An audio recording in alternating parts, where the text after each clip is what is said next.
I want to read something that I read just before the show. Now I know where it came from, we just talked about it. The penalty kill is a clinic. Jacob Slavin is in his prime. If you don't appreciate Slavin's game, that's on you. But he's kind of the master of preventing things from happening, and as Kane's critics lament, they are boring because nothing ever happens. Sarah Civian, who wrote that for Bleacher Report. I was listening this morning, although I started it yesterday, to Too Many Men, the podcast she does with Allison Lucan, who's been on this program before, and Shayna Goldman from The Athletic. Also, the Civ Report on Substack. You're everywhere, Miss Civian. How are you? Oh, I'm fantastic, and thank you for reading all my stuff. Well, all the many things everywhere. Yeah, super creative and fun, and I think that's the first part about writing, that it's got to be fun, otherwise it's hard, unless we're like studying for an exam, which I don't do anymore and haven't done for several years. But you're always fun to read, and I love it. So, how did you stay awake for another boring Hurricanes game? I know, right? Nothing ever happens. I just feel like if this was the Toronto Maple Leafs, people would not be saying that. People would say, wow, that's so impressive. They have shut out the Panthers the way they have. And you know what? The Panthers kind of play that shutdown game. No one's calling them boring. So I am confused. But also, I think maybe like a few people said this on social media, and perhaps, here's my conspiracy theory, maybe not everybody's watching these games because they're watching maybe some of the Canadian games. So they're like, oh, here's the narrative. You look at the score at the end. Maybe it is boring. But you know what? These are the type of game the hockey fan would like. It's playoff hockey. It's supposed to be lower scoring. Edmonton won their series with Vegas by scoring 16 goals. The Hurricanes scored 15. Dallas, super exciting, has 11 goals in 5 games. I am curious. I don't think the Stars are boring, but I guess people must be falling asleep watching them. Sarah, you were here at the beginning of this run, and I think because you alluded to it in your piece, is that they have now, in year 7, because not everybody is still here, but there is a core 4 or core 5 that they have in some ways perfected the style in which they play. Yeah, I mean, it's the conditioned team in the league. We know that, and it's credit to Rod Brindamore, of course, because you have to play like that when you get here, right? And then it's kind of why some people struggle initially in the system, because it is a bit different than other systems in the league, and they know they have to be, because it's not always the biggest star in the league, although you can argue maybe there are some now, but it's just kind of the product of the system, and just you have to play hard. Right. And see, to me, it's funny, and I am not here to. I'm not the Hurricanes fan that doesn't like Mikko Rantanen. I want to see him continue to dominate like he did in Colorado first, and I hope that things work out and we see them in about 2.5 weeks in the Stanley Cup Finals. I would love to see a Dallas character, just because the juiciness of that storyline will be great to deal with for about 2 weeks' time. And all the think pieces will be written. And I don't think it's as much about the fact that Carolina is a defense-first team, more about goal prevention than goal creation, although they create plenty of opportunities. Just look at the stats. I think that not every player wants to commit to playing that hard on the defensive side of the puck. And maybe that was the misread that Eric Tulsky made, that he could convince Mikko Rantanen to play that way defensively. Yeah, there's a bunch of things that it's why a lot of the free agents have success there, right? Because they're acting to do that. And I love the quote from Taylor Hall. I know he wasn't a free agent, but he signed an extension. Yeah. And he said, it's because of this, right? It's because you have to be on board with what Rod does, and he has bought in. It's like people will buy in, people won't. It's not for everyone, and sometimes it's not for the high-end stars, because that can stifle their game a little bit, right? And it's just what works for Carolina. Kind of see Rantanen's side in that. And also, I felt like that was just a product of a guy who wanted more agency, right? He had not been in free agency, and now you go in and it's like the salary cap is rising more than it ever has. Right. It has since at least the last lockout. He wants to have his say in that somewhat. So I can imagine being in his shoes, being one of the best players in the league, and saying, you know what, I'm not okay with how this is going down, no matter where he was. Yeah, no, I agree, and he has every right to be a free agent, and he really did. Dallas is one of the places he considered. By the way, Dallas is more of a counter-punching team. They don't generate a lot of offense on their own. They generate it off of turnovers.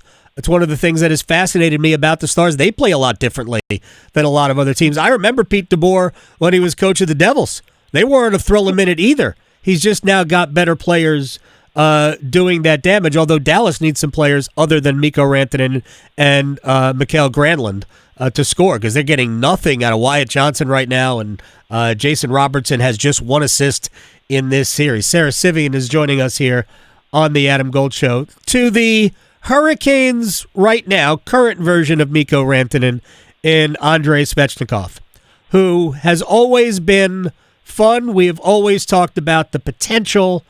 Do you notice a difference other than he actually has a pretty sporty little beard going through a month of playoff hockey?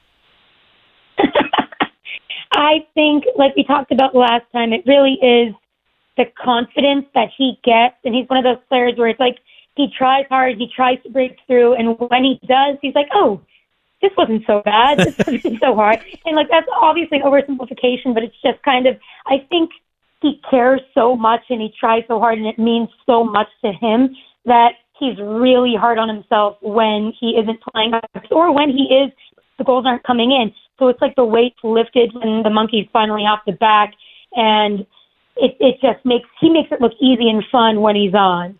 He does. The goalie scored. To me, there were moments in this series. The goalie scored in the middle of Game 3 that made it 1-0. That is one of those individual efforts that I'm not saying that nobody else could do, because, frankly, Carolina has plenty of players who could do that. Andre did it. And I think you would agree with this. When Andre does something, it just hits a little differently. The Lenovo Center was just a little bit, the foundations were moving when Andre scored. And then even last night, I mean, the smart play, just get it on net. It just happened to find a way through. But that goalie scored in Game 3, in the middle of Game 3. I mean, that was just one of those moments that Hurricanes fans are going to remember forever. And there's just so much emotion that goes into it. I don't know. You remember the Jeff Skinner days where it was like that was their baby, right? They wanted him to succeed so bad, and that's your high draft pick that you drafted. It feels like a homegrown guy who's from Russia, and he comes in here and he's just like learning the ways of North Carolina, and he's loving it and kind of adjusting to the ebbs and flows. And everybody, even if you're not a Canes fan, I'd say you want to see him succeed. And you just saw the maturity too, even in the handshake line when he's hugging Ovechkin, right? It's like, I think he earned Ovechkin's respect in this series, and there was no need to knock anybody out. And it was just like, he kind of won the battle there. He did. And honestly, the Hurricanes and Capitals have played twice in the playoffs now. The Hurricanes have won both. But, there was a lot of mutual respect, and Rod has coached Tom Wilson in the All-Star game before. I don't know that he's coached Ovechkin, because Ovechkin hadn't gone to the All-Star game in a long time. But I thought there was a ton of mutual respect shown both sides, even though there was a lot of animosity between these two teams early in the series. Yeah, absolutely. I feel like Tom Wilson, and he was doing the storm surge joke, and that's when I knew it was over for them. I'm like, oh, that's all you got in this one, Tom Wilson. Like, he was good at taunting the Habs, right? And it didn't work this year against the Canes, and they've just kind of, that core five has, let's coin that term, like we're Leafs, but they're not the core four, they're the core five. Right. But they've kind of just grown, and it goes to show how hard it is to win in the playoffs, but how much these experiences and the tough L's matter. And you saw the Players Tribune article from Aho. It's just kind of the way these things matter to them and how much more mature they're getting. What's funny about that Players Tribune article, and I read it, and it was really well done. Shouts to Sebastian if he actually wrote that. I mean, look, because I know how these things tend to work. There's usually somebody else helping with the writing, but I'm sure those are his thoughts. And I know that was written well before the Mikko Rantanen saga played out. but the release of it, the timing of it was so perfect because it spoke to the fans and it got them back on board, I think. There needed to be a reset because the fans were so, I mean, they wanted Mikko to love them so much. Yeah. And it just didn't happen. You know what?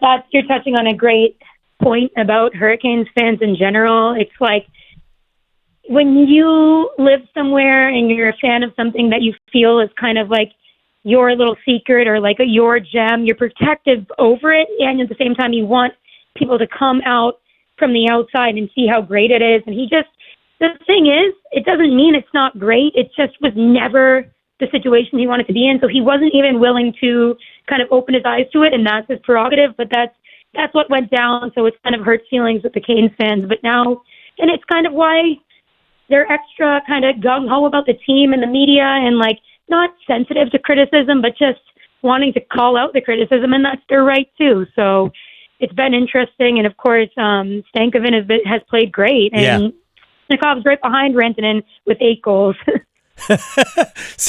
Svech, not a bad start to the playoffs, but we all know he's got to do this in the next round, too, and the next round's likely going to be the Florida Panthers, and to me, they're the best team until proven otherwise. Although Matthew Tkachuk has not scored a goal in this series against Toronto, nor is Austin Matthews, and we'll see if Tkachuk can, still produce that magic. But I don't think it's exactly the same team as they had last year, obviously, or the year before. And as you wrote, now it's time to win a game in the conference finals. It's been a minute for the Hurricanes. Sarah Civian, the Civ Report, Too Many Men podcast, who wrote for Bleacher Report. Go to Bleacher Report right now, read that article. Hurricanes fans will love it. It speaks to them. I appreciate your time, Ms. Civian. We will do it again soon. Of course. See you later. Take care.